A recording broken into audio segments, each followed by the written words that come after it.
Yo guys, balik lagi di ruang obrolan yang relate sama isi kepala lo, apalagi lo yang lagi ngerasain betapa absurdnya hidup hari-hari ini.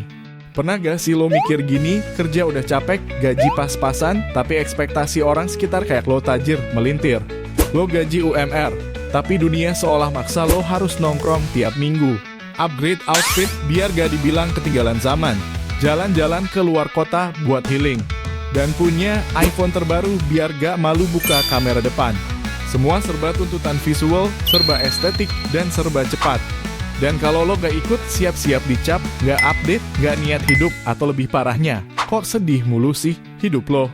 Padahal yang orang gak lihat adalah lo tiap tanggal muda udah nyusun budgeting segitunya, nahan beli jajan demi bisa bayar kos dan cicilan motor, dan kadang lo cuma pengen rebahan karena lo udah terlalu lelah mikirin semuanya. Ini realita yang banyak anak muda alamin sekarang. Gaji UMR tapi standar hidup diukur dari konten medsos dan lifestyle teman-teman. Dan yang paling nyesek, kadang orang tua pun gak ngerti. Mereka ngebandingin Dulu ayah gaji kecil juga bisa beli rumah. Zaman sekarang kalian tuh kebanyakan gaya. Padahal kita hidup di era yang beda total, harga makanan naik, sewa tempat tinggal makin mahal, kebutuhan primer pun sekarang dianggap opsional kalau lo pengen dianggap berhasil. Dan lo tahu apa yang lebih bikin capek? Perasaan bersalah karena gak bisa ikut semua tren. Lo ngerasa kurang keren, kurang produktif, bahkan kurang layak dicintai cuma karena gak hidup kayak yang ada di explore page Instagram. Kita akan bedah satu-satu kenapa tuntutan sosial sekarang makin gak masuk akal. Kenapa mental anak muda banyak yang kelelahan padahal kelihatannya happy-happy aja. Dan gimana cara lo bisa tetap waras di tengah semua itu? Karena jujur aja ngejar hidup estetik dengan gaji pas-pasan tuh kayak main game level hard tapi joysticknya rusak. Nah sekarang kita ulik lebih dalam. Sebenarnya fenomena ini tuh punya akar sejarah, sisi psikologi yang valid, bahkan ada nasihatnya juga dalam sisi religi. Let's start from the history. Dari Marie Antoinette sampai Crazy Rich, kisah Marie Antoinette, Ratu Prancis sebelum revolusi, emang udah jadi lambang ketidakpekaan sosial. Saat rakyat susah dapat roti, dia dengan santainya bilang, "Kalau nggak ada roti, ya makan kue." padahal ya, kue itu makanan mewah. Ini bukan soal makanan, ini soal cara pandang.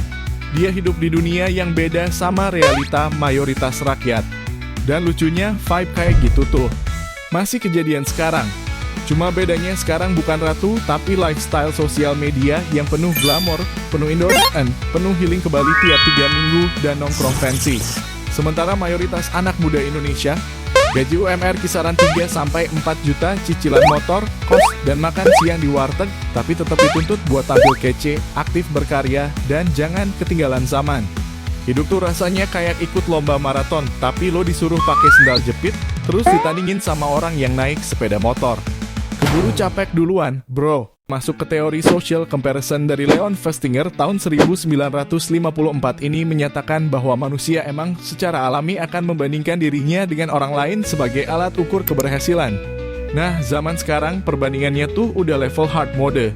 Lo gak cuma bandingin diri sama teman satu angkatan tapi sama selebgram, Crazy Rich CEO usia 19 tahun, atau content creator yang kelihatannya dapat duit dari rebahan. Dan karena sosial media hanya nampilin sisi terbaik, otak lo jadi ke-trigger buat mikir, hidup gue kenapa datar banget, ya? Gue salah langkah? Gue kurang usaha? Padahal faktanya, lo gak lihat sisi gelap dari hidup mereka.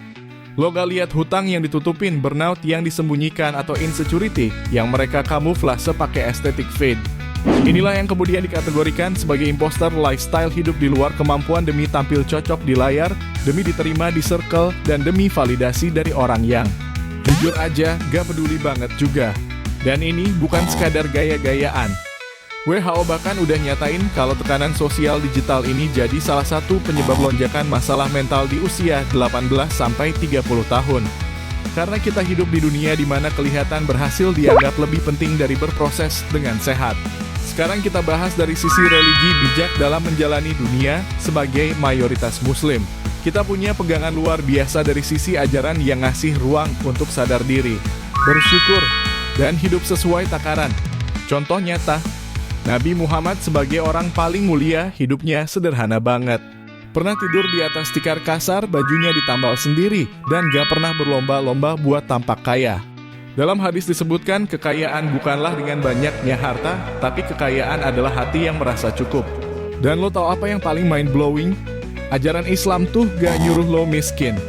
Tapi Islam ngajarin lo buat gak dikendalikan oleh gaya hidup. Lo boleh punya banyak, tapi jangan sampai hidup lo dikendalikan biar diterima dunia. Bahkan dalam Quran pun ada ayat yang nyuruh kita buat melihat ke bawah dalam hal dunia dan melihat ke atas dalam hal akhirat. Biar gak silau sama pencitraan, tapi fokus sama perjalanan diri lo sendiri. Sedikit cocok logi, coba kita tarik ke film Squid Game atau Parasite. Dua-duanya nunjukin betapa kesenjangan sosial bikin manusia kehilangan nilai dirinya sendiri. Demi status, demi uang, demi pengakuan, mereka rela ngelakuin apa aja. Dan ini gak jauh dari realita hari ini. Kita makin gampang hilang arah karena pengen ngejar standar hidup yang bukan untuk kita. Padahal hidup tuh bukan soal siapa paling cepat sukses, tapi siapa yang paling kuat bertahan dan tetap utuh.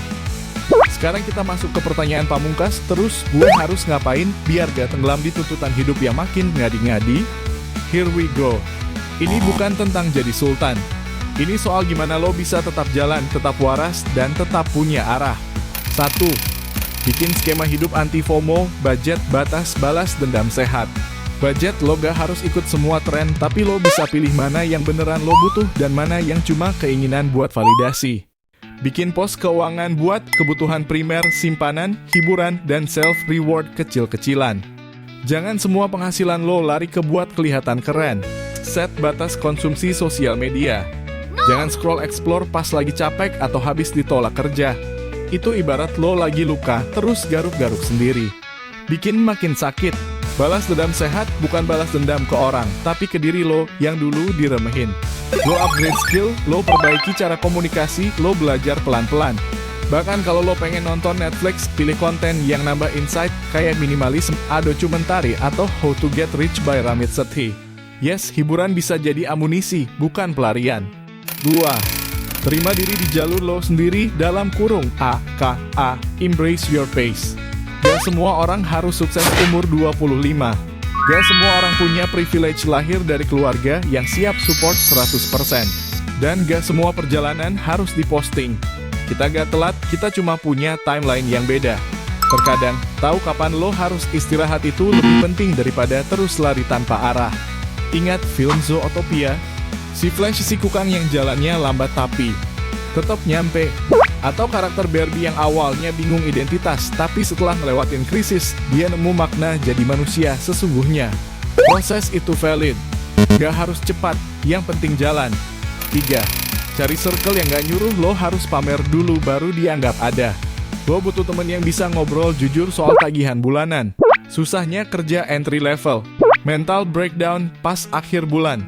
Bukan cuma circle yang update outfit setiap weekend, tapi gak bisa diajak ngobrol soal tujuan hidup. Karena percaya deh, circle yang sehat itu bisa jadi support system yang nyelamatin lo dari overthinking berkepanjangan.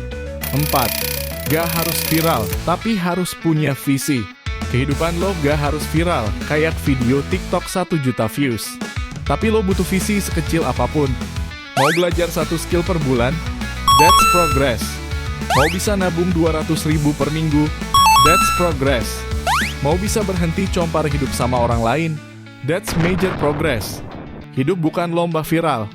Hidup itu kompetisi melawan versi lo yang stagnan.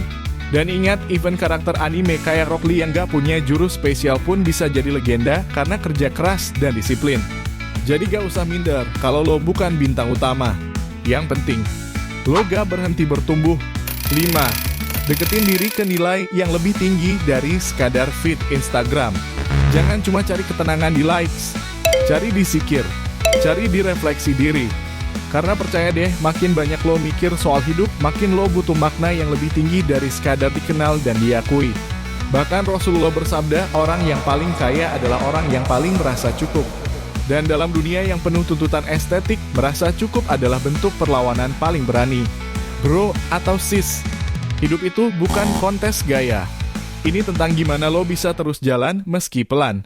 Lo bisa tetap punya harapan walau di kondisi gak ideal. Dan lo tetap bisa bertumbuh walau gak semua orang tahu lo lagi berproses. So, lo boleh kerja dari pagi sampai maghrib, lo boleh gak nongkrong fancy tiap weekend, lo boleh gak punya outfit hipebast. Tapi selama lo terus belajar, terus bertahan, dan gak nyerah, lo udah keren banget. Remember, bukan gaya lo yang bikin hidup lo keren. Tapi gimana lo bisa hidup dengan gaya lo sendiri, tanpa kehilangan arah? Do it! Just